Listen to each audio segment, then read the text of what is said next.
Now, leaders at the G20 summit in Delhi have reached consensus on a declaration despite stark differences over how to reference the war in Ukraine.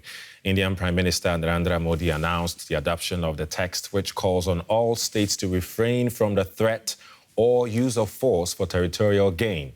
It also called on Russia and Ukraine to ensure the uninterrupted delivery of grain from both countries.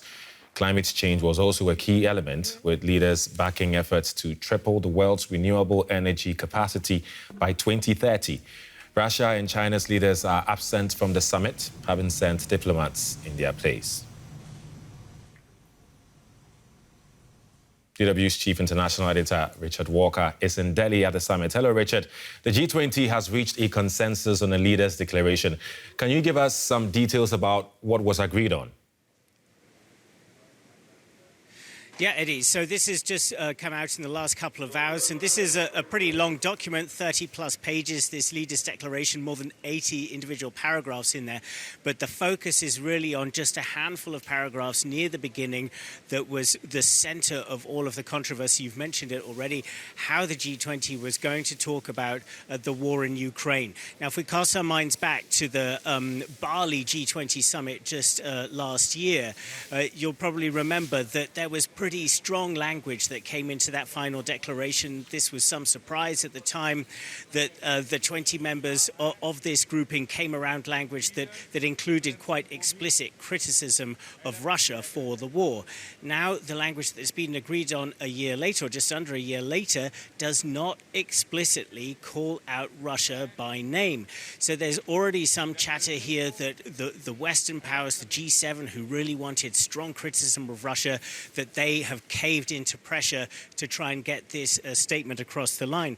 But I think if we do look, I've got the text in front of me here, if we do look at one or two of the lines that are in there, and you just mentioned one of them there, but I think it bears repeating, Eddie, that all states must refrain from the threat of or use of force to seek territorial acquisition against the territorial integrity and sovereignty or political independence of any state.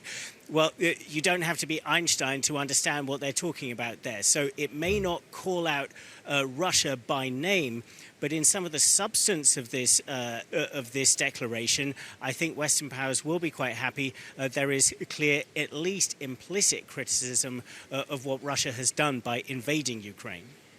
Yes, what's interesting also, Richard, the G20 group is deeply divided over the war in Ukraine. I mean, you actually mentioned a bit about that. So how did the country still manage to come to an agreement?